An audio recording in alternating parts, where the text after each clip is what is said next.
All right, good afternoon, everybody. We're going to get started with our panel of our morning presenters.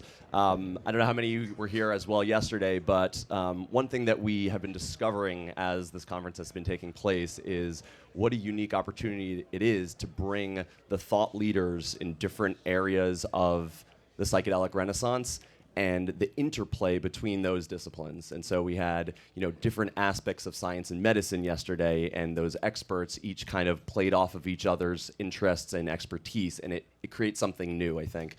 So we have here our awesome presenters from this morning, all around policy and harm reduction. And, I heard a commonality going through all the presenters this morning around a feedback loop that takes place. So as we are out in the festival setting, Ryan and Sara, we see that working with law enforcement, working with medical, working with these interdepartmental agencies, there's learnings that we can get from that will influence how we can move forward from a policy perspective and do it in a correct and safe way. And Tom and Sheri, as access is created, it sounds like creating that container of safety is fundamental, that the harm reduction is part and parcel of that. And Mitchell was speaking of the drug checking and how the success in moving the cultural conversation forward as it relates to harm reduction in that sense, also the successes on that front will allow the policy initiatives to be more successful.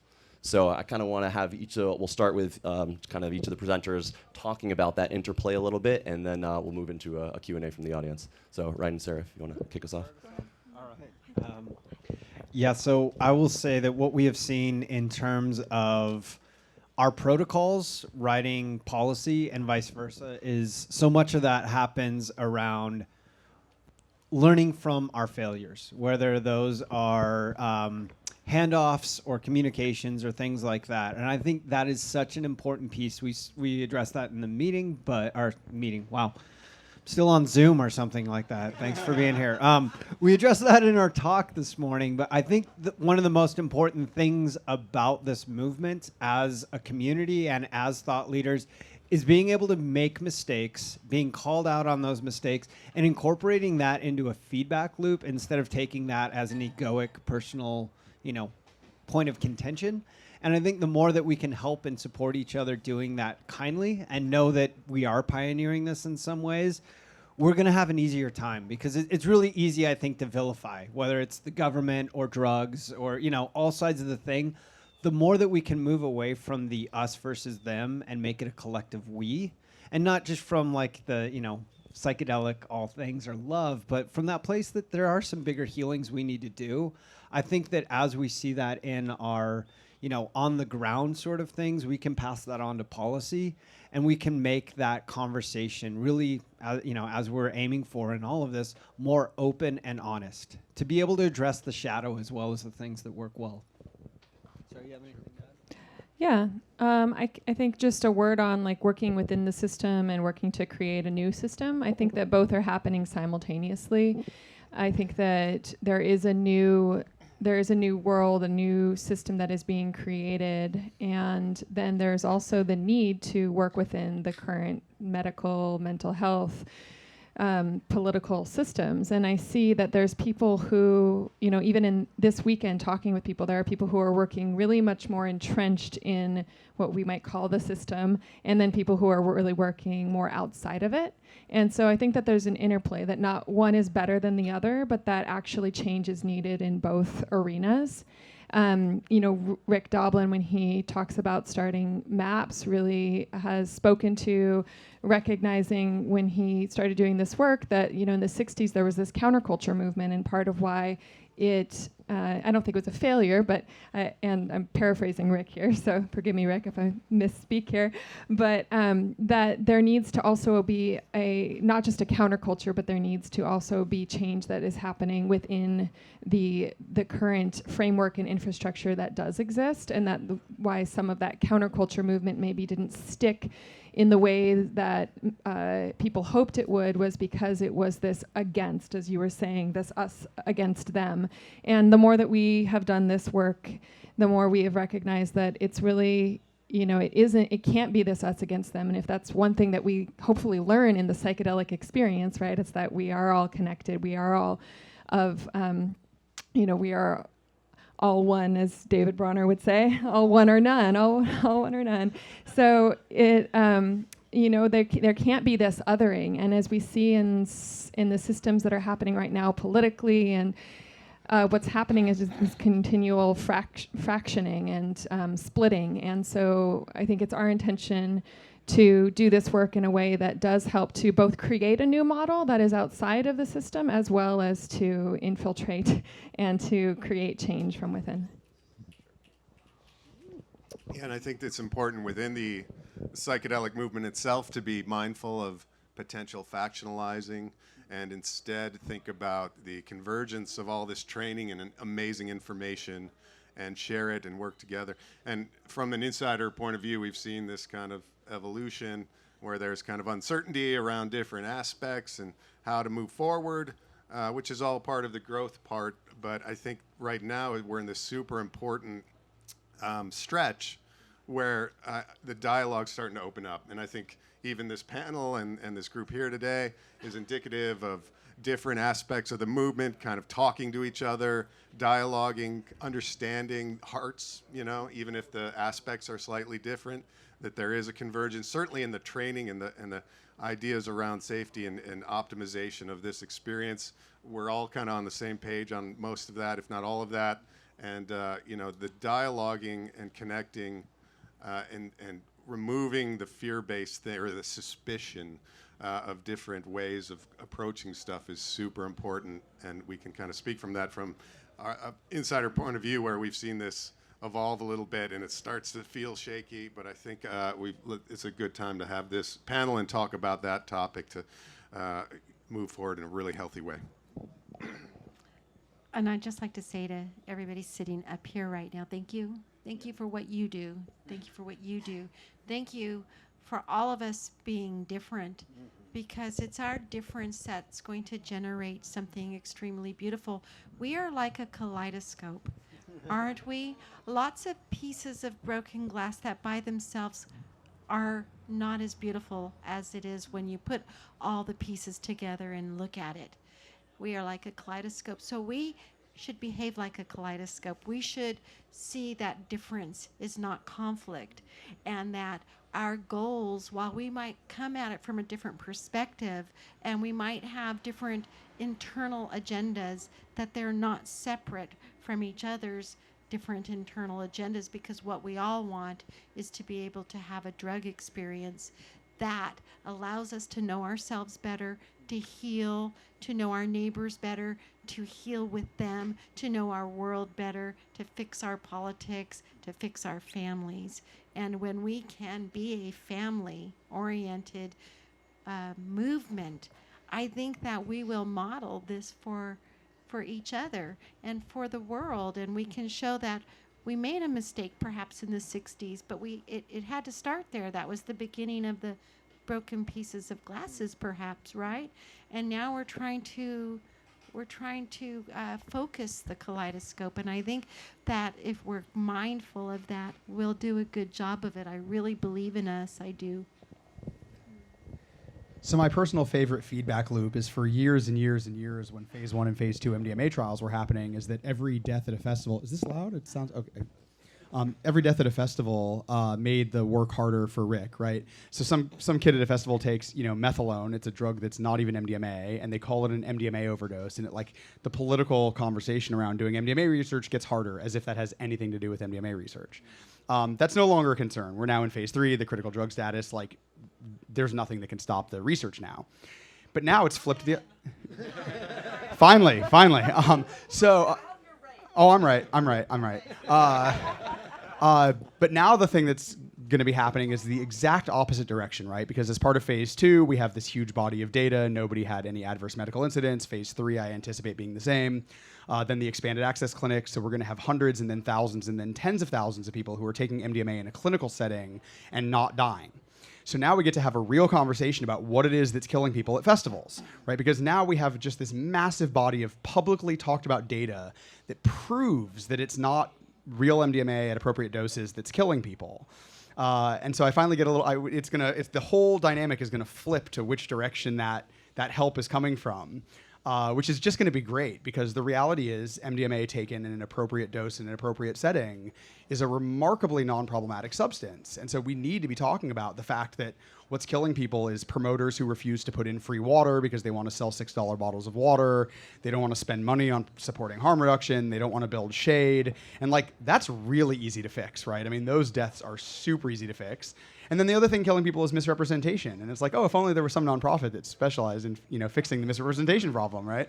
And so, yeah, that's the direction of the not biofeedback, organizational feedback is really, really going to be a lot of fun just as soon as phase 3 is done. So let's do that. Well, and just a quick piggyback on what Mitchell had to say. I really want to remind all of you as a community, there are certain things that as organizational leaders or legislation and activist supporters that we have to bite our tongue on, that we may have a very strong opinion, but we might not be able to say it through our organizational mouthpiece. And we want to encourage you as a community that you can make progress in whatever you're passionate about, whether that's the research, the advocacy, the legislation, or the direct support.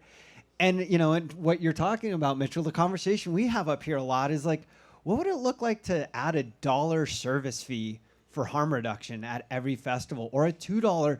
And as much as we've advocated for that, I don't think production listens to us the same way that they would listen to 10 or 20 or 50,000 people on social media saying, hey, I'm willing to pay $2 to have DanceSafe there do drug testing. I'm willing to pay $2 to have a Zendo show up to these festivals to make sure we're safe. And so we put that back to you. We're empowering you as the audience, as a community, to take those steps that we can't really take, or maybe are not as effective as when they're taken by a bigger crowd such as yourselves. All right. We're going to take some questions from the audience. If Grace with the mic. We have 2 mics, so if you could just wait. Hello. I'd like to just share some thoughts on the NBOMEs. Called NBOMes, N-benzylphenethylamines, Dime, New Smiles, New Nexus are some of the nicknames that are going around. 2 important things to note about them is, first, they're not orally active.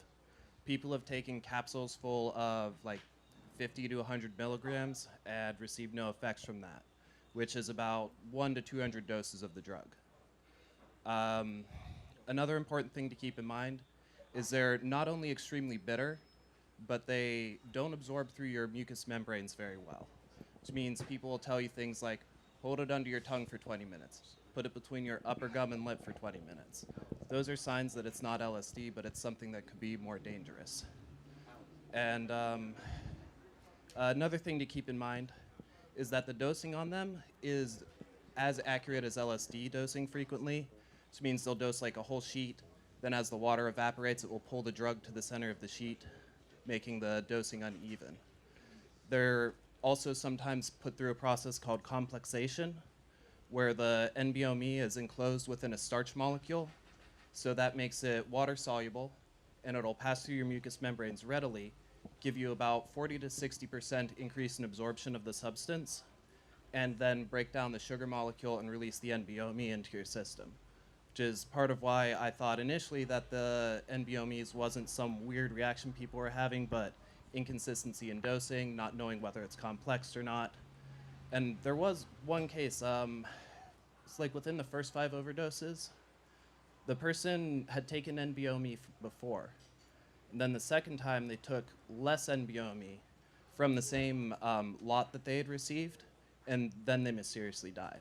Do you, And that Mitchell, was know kind of about the this? point. Yeah, no, I didn't know that death. Yeah, that's interesting. Yeah, these deaths are so mysterious, right? Because when a coroner says multiple systemic organ failure, that's like a complex, it's a fancy way of saying like your body went sideways, right? Like things just like stopped working. And that's really, it's an answer that provides more questions than answer. And so, yeah, these are just really poorly understood deaths. And yeah, I didn't know about somebody had taken it twice. Yeah, the orally active tips are all great. Someone recently posted online that apparently 2,5-C NBOMe might be orally active, not 2,5-I NBOMe, but it was like a thread on Reddit. So I don't, again, it's like we're dealing with black market drugs. There's no There's no funding from NIDA if you want to research like how to more safely consume recreational drugs. 2cc. Oh, okay. Yeah. Yeah.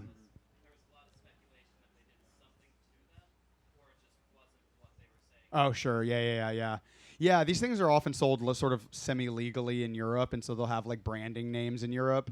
Europe doesn't really have a strong analog act the way we do here in the U.S. So in the U.S., if a drug is similar to an already scheduled drug and you sell it as a drug, it's illegal, which is why you get things like, methadone being sold as like bath salts, as if anyone in the history of the world has ever purchased bath salts 1 gram at a time at the gas station.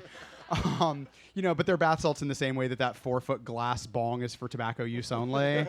I'd love to see a 3-pack-a-day smoker take a 4-foot bong rip of tobacco. I still think you'd probably throw up. But yeah, it's just legal maneuvering to avoid the analog act. Yeah, I mean, these drugs there's harm reduction tips for them, but when there's drugs that are killing people and we don't know why, my general inclination is that we should be really honest about that. It's funny, DanceSafe gets accused of promoting drug use from people who don't use drugs, and we get accused of being like too reactionary from people who are really into like brand new research chemicals. Just because I think we should be honest that we don't know why people are dying from these drugs sometimes. We just don't. There was a kid in Colorado Springs who passed away from 2,5-NBOMe. We know this because of his toxicology report. He thought he was purchasing LSD. He took 1 hit of blotter paper, which we know can't contain more than maybe 1.4 milligrams of a drug max. Maybe probably less than that realistically. So not an excessive amount of the drug. And the time from when he was sending text messages to his friends saying oh, the walls are breathing, this is amazing, to when he was called DOA at the hospital was 40 minutes. This decompensated very, very, very quickly. His parents have published all of the text messages, including the text messages from the dealers who were ha ha ha, can you believe these stupid high school kids are buying this rat poison? They knew what they were selling was not safe. They knew it was not LSD. They were bragging about it between themselves. And they were charged with drug-induced homicide. They were charged with, they killed this kid, and it stuck. They got a conviction for a drug-induced homicide based on these text messages that the father published. And so, yeah, the harm reduction tips are great for sure. And if people want to take 2,5-NBOMe because they want to experience it, I have no problems with that. The misrepresentation deeply offends me. Selling a drug that has selling a drug that might kill you as a drug that has no known fatal dose is a really, really shitty thing to do. I mean, there's literally reports in the medical literature of people snorting 7,000 hits of acid. They found powder that they thought was cocaine and snorted 0.7 of a gram who didn't die. That's a hell of a data point, right? That you can take 7,000 hits of acid and not die. And then NBOMe, where people are taking 1 dose of blotter and passing away, is horrifying. I mean, it's really scary. But yeah, if people want to take it, the harm reduction tips are amazing. So maybe I can just toss this out here for us. So we have psilocybin, non-toxic, anti-addictive, right? Maybe if we were to present to the world, to our community at large, here's a medicine, a plant that is not going to harm people when we rule out contraindications with other substances, right? And we show this positivity, and then maybe there'll be a more openness to this whole idea of let's legalize medicine or drugs so that we don't have these horrible deaths. Yeah, every time there's a death from so-called synthetic cannabis, which is a term I hate, but it's the term the media uses, it's oh, if only there were some safe, natural alternative to synthetic cannabis, right? I mean, wouldn't that be lovely?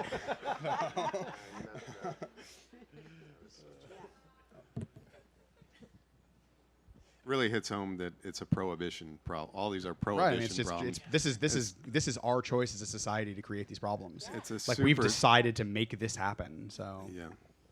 Hey Mitchell, so you mentioned at the beginning of your talk that you sit in CIA circles, you're in meetings where you hear people you hear prohibitionists mention how it doesn't even matter to them what the research says, that they know they're pushing propaganda.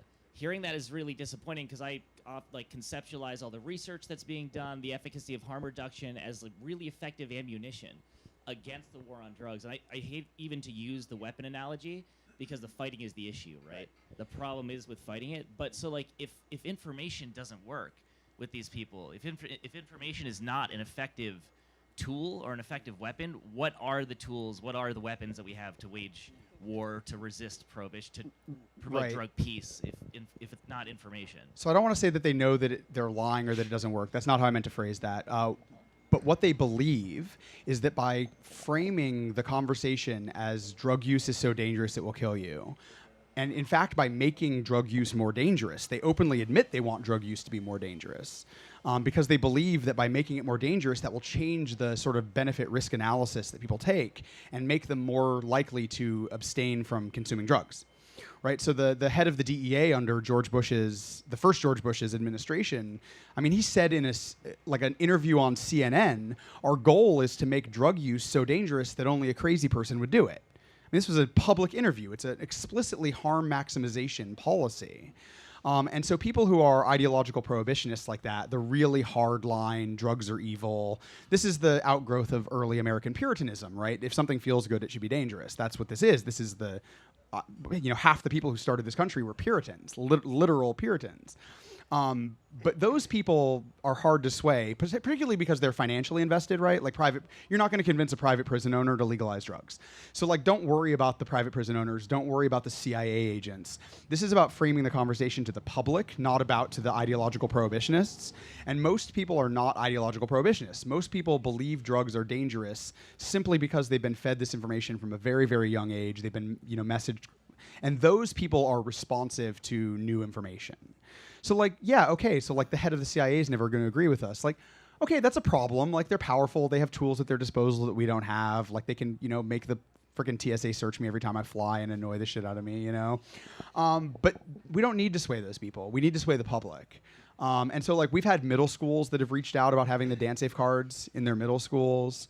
We have SSDP chapters setting up at college campuses all over the country, educating people. We don't need to sway the private prison owners. We just need to move the needle for the public. But the other side of this is the last time we took this much wealth away from the private prison owners in particular, right? We're talking about billions or maybe trillions of dollars.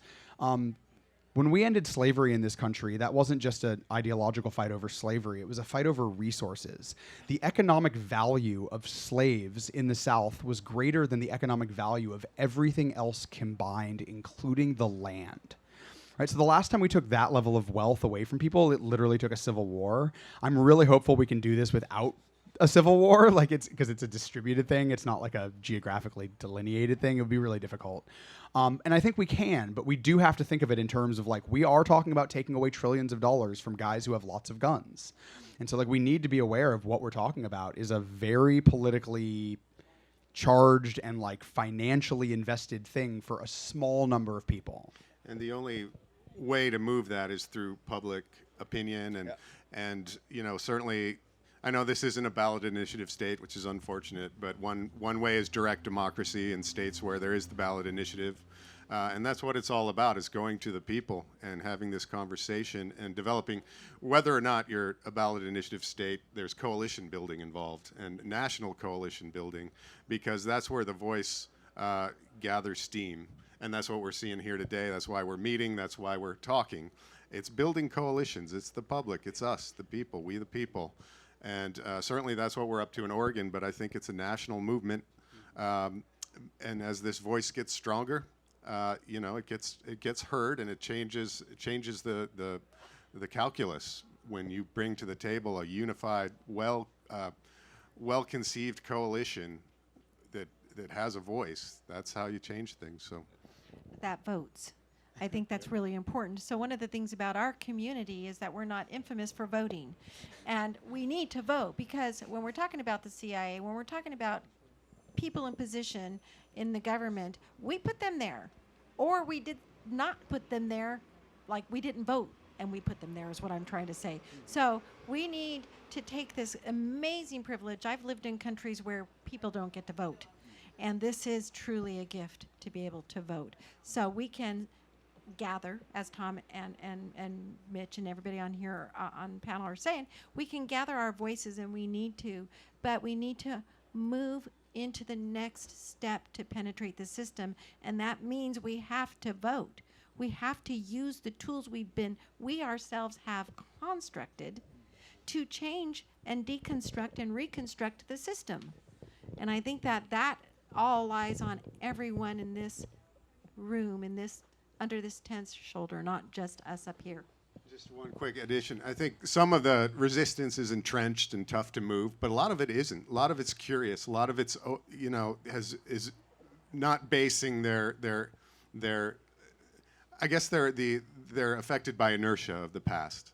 And if we have a coalition that is approaching the right way and is engaging people with respect and appreciation and not just cutting down their previous beliefs and thoughts, you can engage a lot of people. And this, just look what's happened in the last 5 years. I mean, psychedelics is an issue that people are talking about in a totally different way, okay? So what does the next 5 years bring? Let's keep this momentum, open up the conversation to more and more people. As I said earlier, I think this is becoming it's just amazing to me that psychedelic therapy is like a kitchen table issue for a lot. Families are talking about this now. This was not the way it was not too long ago. So this is getting it through the mycelium networks of the communities, and it has a real effect. So. And to play a game, of sometimes I need to stand and be passionate in my voice, and other times I realize that passion's only going to create more disconnect and dissonance. That I get to play this imaginary game that this isn't about me, it's about my friend.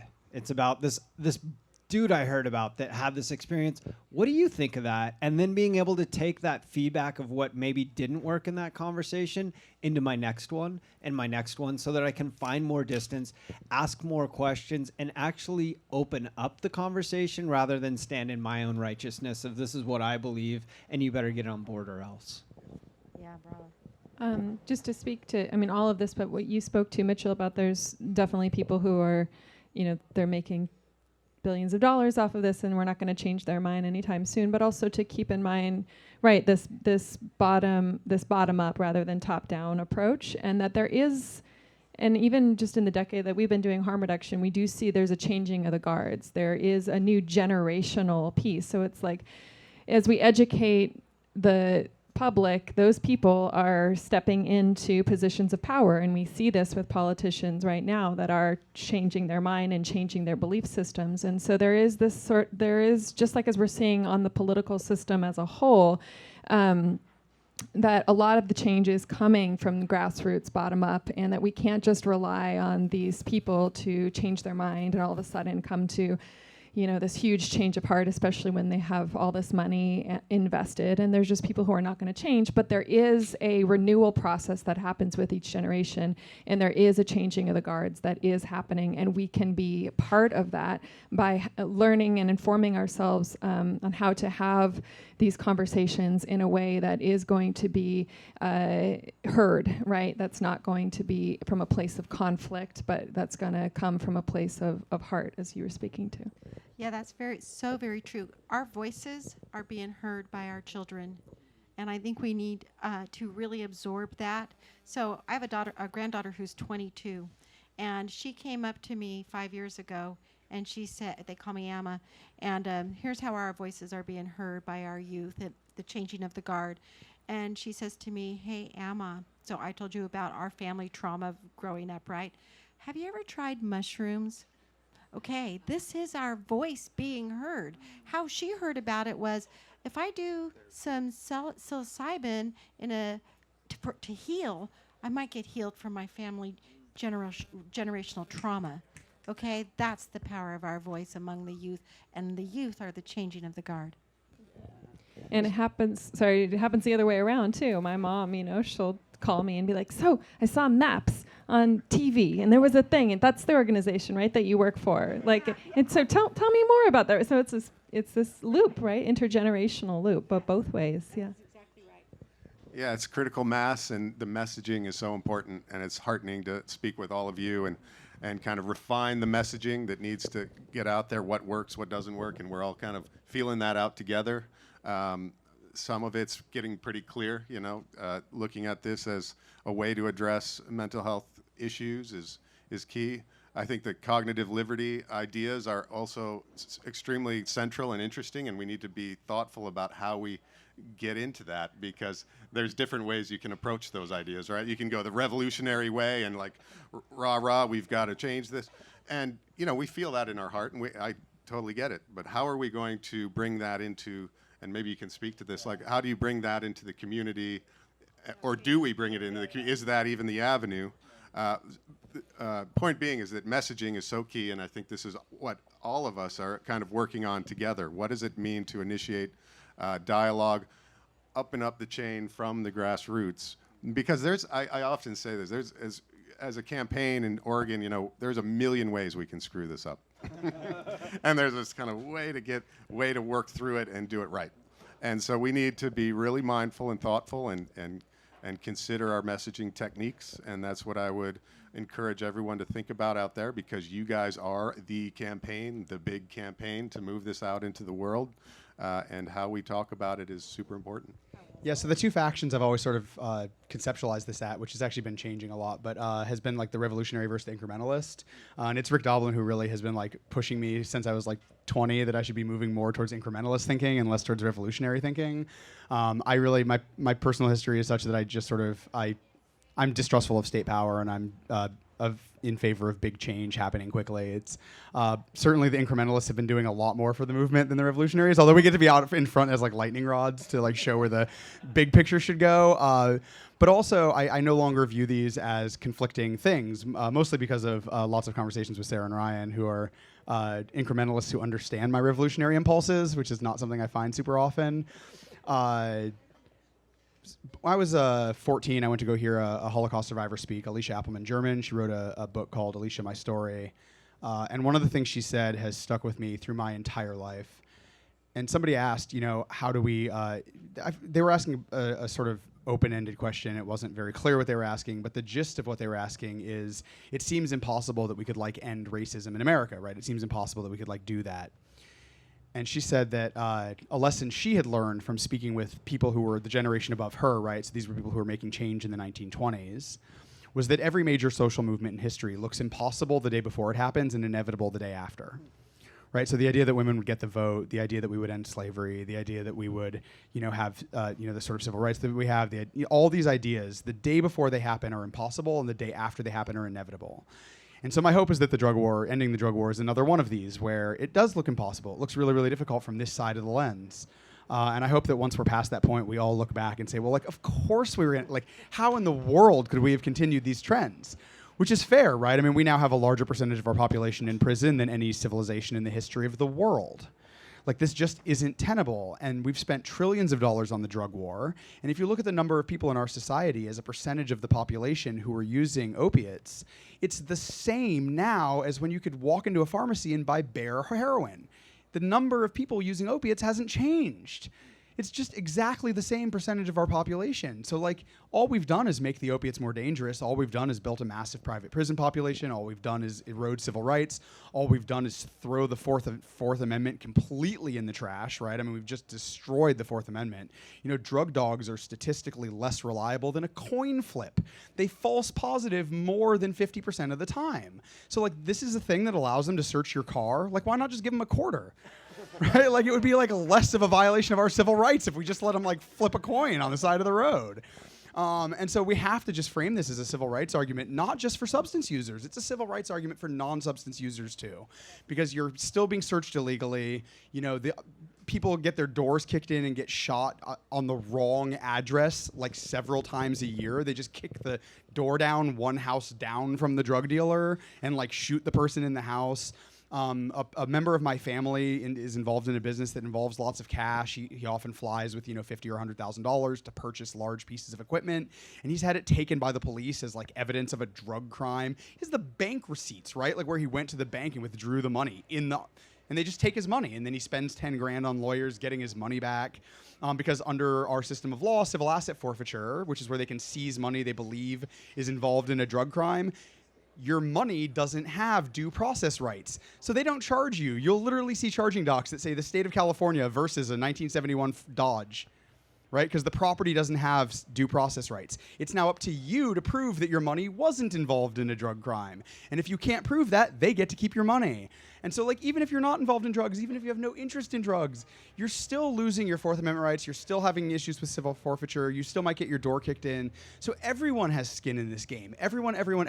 You still have kids who might find needles in a park, right? Like, everyone should be involved in ending the drug war because it's fucking all of us, like, even if you don't use drugs. And so, yeah, I think that's the way to do this, is to, like, frame this as, like, this is something we all have to care about.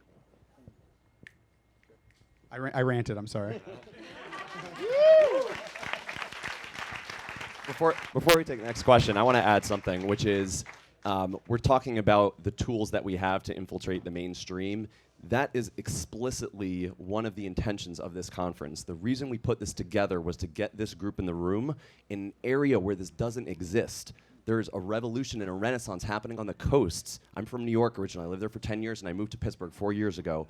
And I saw the need, and me and our crew here saw the need for this conversation to take place here. But when Ryan and Sara were doing their presentation on Friday, they asked how many people here are not from Pittsburgh, and the vast majority raised their hands. So go home and do this. Go home and make your soap. Go home and make your community happen. And that's how you'll infiltrate the mainstream.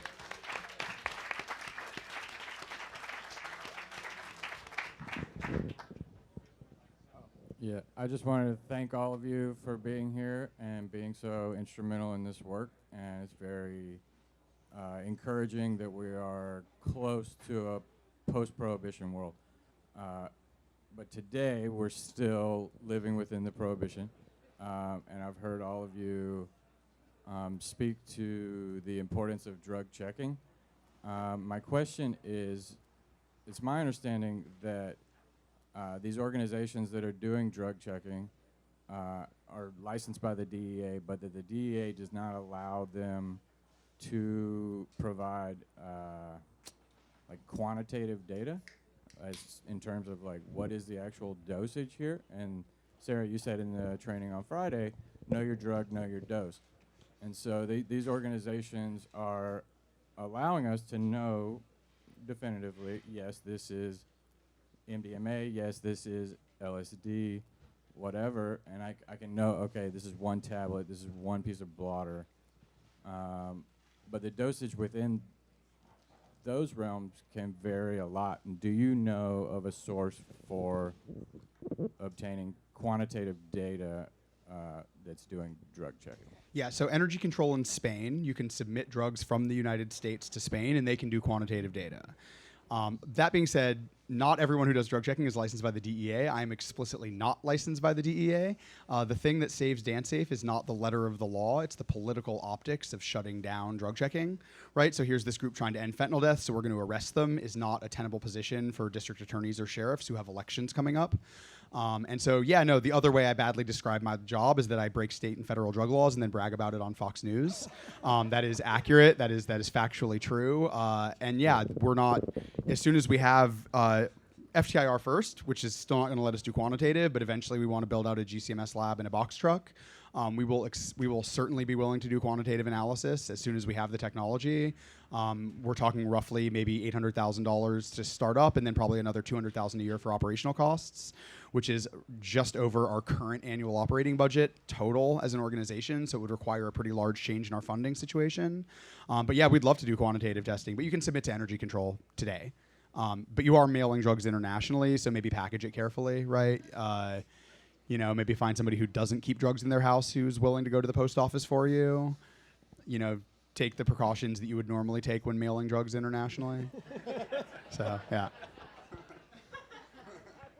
Manual for that. Write an ebook. Mic out there. Hi, I just was curious how the reform in Portugal kind of frames the conversation and everything going forward. It seems like on a national scale, you never hear about it.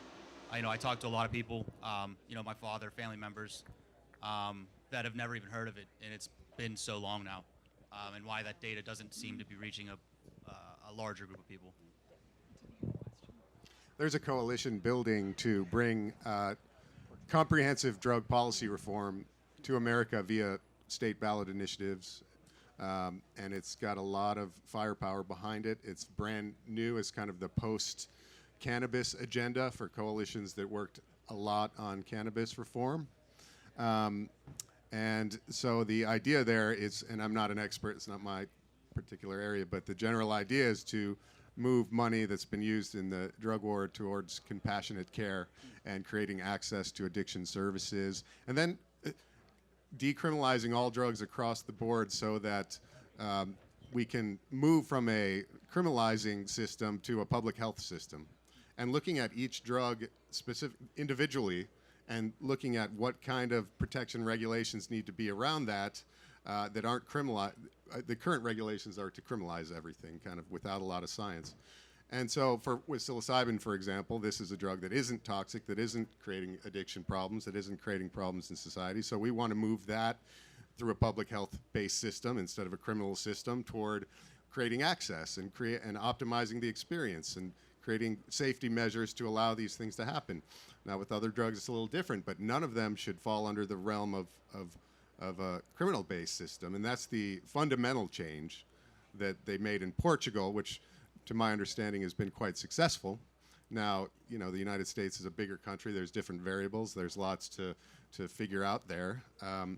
But really important organizations are looking at that right now. And so I think we said earlier today in our presentation that a blueprint for Oregon that we're hoping to see. We're definitely moving forward. We're going to create access to psilocybin-assisted therapy via the ballot initiative. That's our agenda. We are hoping that the campaign to decriminalize and move into a Portugal-style decrim addiction services model is going to be in parallel with our campaign, a separate campaign, but allied. We have the same kind of people behind us, and the coalition is overlapping. That's the model for the future, in my mind. And maybe you can speak to that a little, too. Yes, I think part of it is that Portugal's far away. Like, if you've got a bunch of Americans together and had them point to Portugal on a map, I don't know how well that would go. Like a global map, like point to Portugal, I just don't know how well that would go. Mexico is talking about like a sort of broad decriminalization of all drugs, ending the drug wars, how they're explicitly framing it, both the current president of Mexico and President Fox, who stepped down a couple years ago, and so there's very sort of loud talk about. I think if it happens in Mexico, we'll have a much larger conversation, right? Like they're right on our neighbors. A lot of our drugs come through there, and so that'll be a different conversation. Colorado also recently defelonized possession of almost all drugs. This goes into effect in March. Oregon as well, yeah. And so, did you guys have a dose limit or a weight limit per drug? How did Oregon? Yeah, so Colorado, less than 4 grams of any drug is no longer going to be a felony, with a handful of exceptions. Substituted cathinones were exempted from the law. Rohypnol was exempted from the law. And ketamine, which the police claimed was exclusively a date rape drug. There was a political decision made not to fight them on this. If that's what they wanted to fight about, on defelonizing possession of everything else, it was just like the decision was made to not fight them, and we'll deal with those drugs later. But as of March next year, possession of a gram of fentanyl in Colorado will be a misdemeanor, and possession of a gram of ketamine will be a felony. It's where we're at. It's a strange situation, but we can deal with it later. And yeah, so I think once we start seeing these, states are doing it, we're going to start seeing massive diversion of the money away from incarceration into treatment. But again, the reality is most people who get caught with drugs probably don't need treatment. The statistical reality is that even with drugs that have a reputation for being highly, highly addictive, the DEA's own estimate for the percentage of opioid users who eventually meet the DSM criteria for substance abuse disorder is 26%. 74% of heroin users are definitionally recreational heroin users. We don't talk about it that way because the people you see who are having the problems are an outlier, but you see them, right? That's the public perception of the use. Most people who use heroin do not meet the criteria for addiction. They don't need to be forced into treatment. They don't need to be sent to prison. They just need to be given the supplies and the access they need for safer use. That's it. That's all they need. End of story. And so this idea of diversion into treatment, I also find concerning, right? Because we're talking about forced treatment for people who probably don't need treatment. So what we should really be talking about is just leaving people the fuck alone. Yeah. But that's my inner revolutionary coming out for a moment. So. Yeah, I think part of it is that there are laws on the book for bad behavior, right? And that's kind of the key of the cognitive liberty approach. If you are causing problems because of your drug use, there's already laws on the book that says that if you get out of the box of legal behavior, that we take care of that. So I'm hoping that those kind of models, the Portugal-style models, move us toward not looking for reasons to, give people that have possession of drugs a problem unless they're out of the box of behavior that is acceptable, right? Right. So it's like more like you're evaluated. Do you need care? And if only 26% or 24% need care, that's where the money should be going, is to the 26% who need care, and the others who don't, that are recreationally using this, not causing behavioral problems, are not forced into a program they don't need. Again, that's misuse of our funds. And so we don't want to do that either. And I don't believe that is what happened in Portugal. I do believe what they have done is they've created compassionate care, and they are assessing to see, once they arrest somebody, do they need this compassionate care? And the fine for the arrest helps to pay for the compassionate care. And the hope is that the arrest is due to behavior and not because of possession. Right. Yeah. You know what I mean? So in Portugal, I think I'm not 100% sure on this, but I think if you get caught with drugs 3 times, you go in front of a panel. There's like a mental health professional, a judge, and the reality is, if the police aren't looking for your drugs and they found your drugs 3 times, there's probably other behavior that needs to be addressed. Right. Like, that's just the sort of reality of that situation. But the argument we always get on this, particularly with heroin, is that people are going to be robbing to support their heroin habit. On a purely material resource basis, if we made sugar producers pay for the environmental externalities of sugar production, heroin is cheaper to produce on a material resource basis than refined sugar. It is expensive because it's illegal, and you can't use something that you created as government policy as a reason to support that government policy, right? So I'm very, very, very slowly writing a book on the drug war, and one of the chapter titles is that you can't arrest your way out of a problem that you arrested your way into.